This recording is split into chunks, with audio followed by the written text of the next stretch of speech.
Hi, I'm Dr. Walter Matwichuk, and I'm here to talk to you about how REBT can help you tolerate valid criticism and implement valid criticism.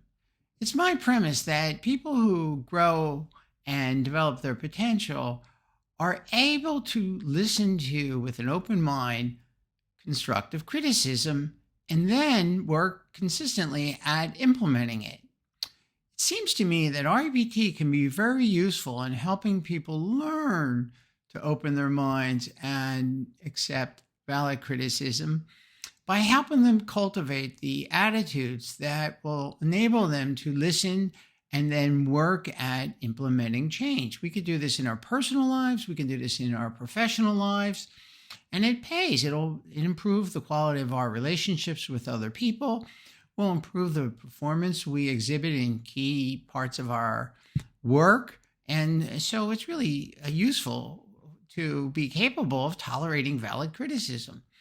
Now, it seems to me that in order to do this, one has to abolish their ego. REBT helps people see that the self, one's essence, or one's ego, really can't be validly rated. It's composed of many elements. And when you're criticized, if you take the criticism of your behavior, which is a part of you and is observable, and get some feedback that it could be changed for the better, the way you will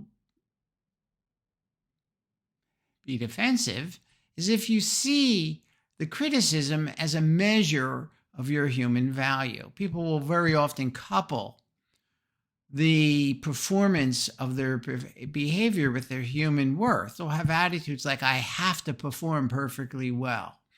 I must not fall short of the standards that I set for myself. And if other people give me feedback on the falling short, well, I can't bear that. And it really shows that I'm lesser of a person. So when we protect our egos, what we end up doing is discounting the validity of valid feedback. And so in REBT, we're going to try to get you to be able to tolerate valid constructive criticism by seeing that it doesn't diminish your human value, that the human ego, the value of a human, is not diminished by poor performance or the presence of undesirable traits. And that we can accept ourselves, warts and all. We can look at the different components of our personality and the behaviors that flow from those characteristics and traits, and evaluate which traits might be improved. What behaviors that come from certain traits might be worked on. And when people only rate what's observable, when they stick to the facts, which is the rating of behavior, then we tend to be more open to valid criticism. So attitudes like, I really want to do well, but I don't have to. And so when people criticize me, it's a criticism of my behavior. It's not a reflection of my human worth, and my human worth isn't diminished by any kind of valid criticism. When you have that attitude, you're going to have an openness, and you're going to be able to listen to feedback and then perhaps work at implementing it. Now, people have other ideas like, I have to always act maturely, I have to perfect myself. And even with REBT, you could work as you might, you still won't be able to overcome the fallibility that's bred into your DNA, if you will. Humans are presumed to be fallible. We're capable of making significant changes in how we think, feel, and behave. But even with REBT, one never will be able to overcome their fallibility. We're born mistake makers. And therefore, we want to accept ourselves, even though there's great benefit in striving to better our behavior, change our attitudes, change how we react. So REBT will help you, one, accept yourself even when you get valid criticism or even when you act immorally. So fallible humans will fall short of their moral and ethical standards. Now, we're not giving you a cop-out clause and say accept yourself even when you misbehave, and that's okay. We're saying no, immoral behavior, unethical behavior is bad, but then it doesn't make you a bad person. However, there are consequences that you would be well advised to appreciate, and therefore it would be in your best interest to work on displaying moral and ethical behavior so that you keep yourself from facing the practical consequences of misbehavior. Now, the other part that REBT can help you do is to work on raising your discomfort tolerance, because when we are given valid criticism, it's probably because we're going to have to work at a part of ourselves and influence our behavior, and that takes effort. And so if people say, well, it's too hard to change parts of me or change my behavior, then they're going to probably either deny the validity of their of the criticism, or if they acknowledge it because they have self-acceptance, they still may not implement the valid feedback because of their low discomfort tolerance attitudes. And so in REBT, we encourage people to adopt what we call our attitudes of high discomfort tolerance. What we mean by that is attitudes that will enable you to withstand effort to change what you can change. And there's a great deal about your behavior that you can change if you put your mind to it and work at it with some regularity. So an attitude like it's uncomfortable or hard or challenging to change certain negative characteristics, but I can bear that difficulty. I can bear that discomfort. And it's worth it for me to do so because these characteristics will undermine the quality of my relationships with other people. They may even undermine the quality of my work. And therefore, it might be harder in the long run if I deny the presence of these traits or characteristics and behaviors, or if I avoid the hard work that would go with changing my behavior or changing or reining in, if you will, some of the negative traits that you may possess. So REBT encourages you to bear the discomfort of that's involved in change. Why? Because in the long run, the effort will maximize pleasure and increase the meaning you have in life.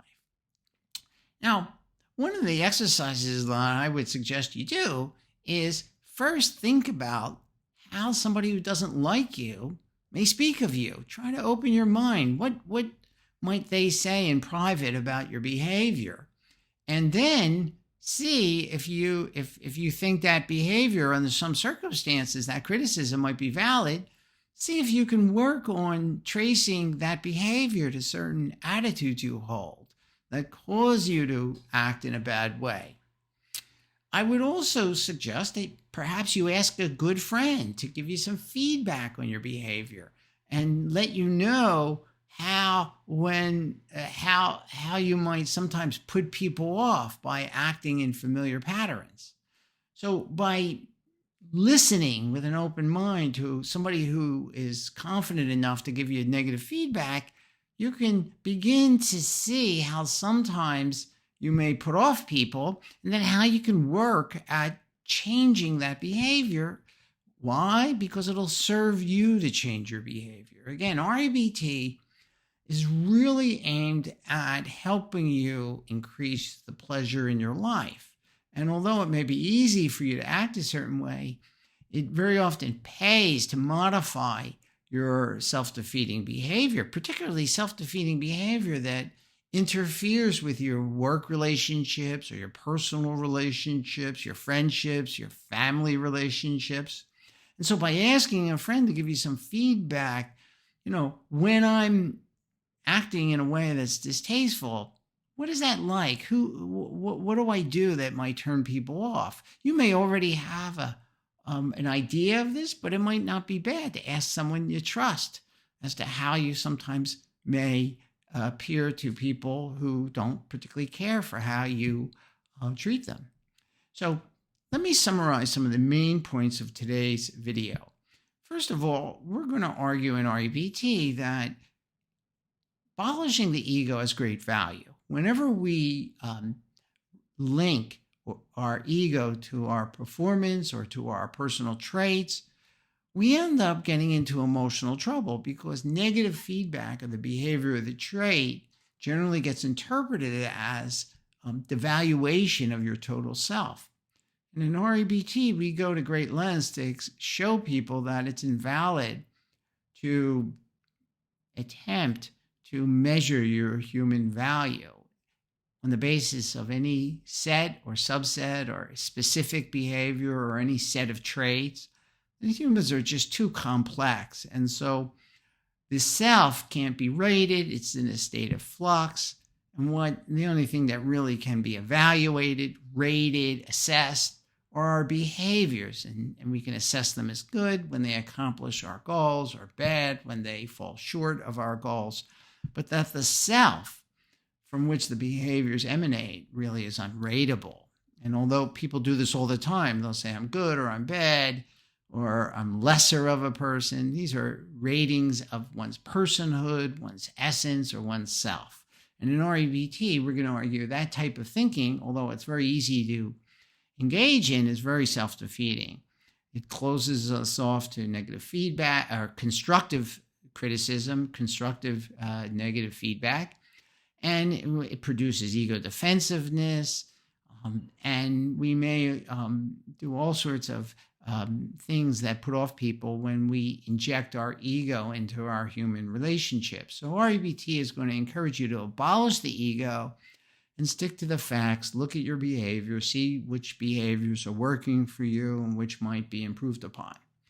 And then in REBT, we're going to encourage you to see that low discomfort tolerance attitudes are attitudes that go along the lines of doing this good thing is too hard, I can't bear it. These attitudes tend to keep us from displaying valid effort, engaging in valid effort to change a behavior. And what we're going to say is that it's often good to tolerate the discomfort of changing certain behaviors because in the long run, it'll help us maximize pleasure and avoid pain. And then finally, I'd like to point out to you that you are capable of change, but it takes work and practice.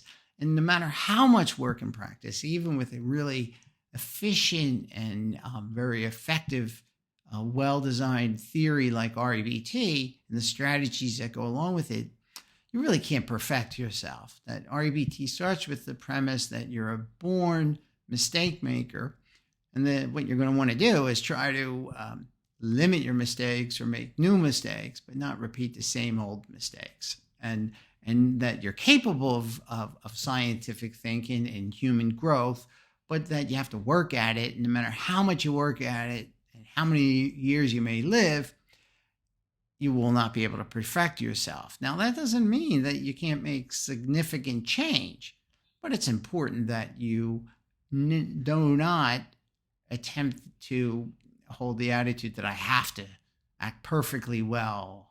I have to perfect myself. That's simply impossible. There are no perfect people. And what we want to do is just strive to do better, display better behavior, live more harmoniously with others, engage in better problem-solving skills, and learn from experience. Now, I'd like to mention that every Saturday I talk to a volunteer about a real problem. I call it the REBT Conversation Hour. It's free to attend. It's on Zoom, but you need the link. So you can write to me at rebtdoctor@gmail.com. It's at 9 a.m. where I am here in New York City, which is 2 p.m. in the UK, 4 p.m. in Bucharest. That's 7:30 in New Delhi, India, 11 o'clock in Tokyo, Japan. And we've been doing it now. I think this week is going to be 180 weeks, consecutive weeks. People from all over the world attend. And it's really a good way to understand how REBT would apply to a wide range of problems. And regardless of the problem that you may want to apply REBT to, it very often serves you well to watch other people learn these ideas, which although they're common sense to those of us who have been familiar with them for a long time, they're very often considered by others as very novel ideas. The idea of unconditional self-acceptance, for example, can be considered a very novel idea to many people who are used to having conditional self-acceptance. So I'd encourage you to join us on Saturday, and I'd encourage you to be open to the feedback, the constructive criticism that people will give to you. And hopefully you'll use REBT to improve your attitudes, behaviors, and feelings, and so that you get more out of life and enjoy life more and enjoy your relationships more harmoniously. So I'd like to see you on Saturday, and I'd encourage you to inform your friends of these free resources that can be found. You can go to my website, rebtdoctor.com. That's the website, and you can take advantage of some of the free audio and video that's found there. All right, thank you for your attention.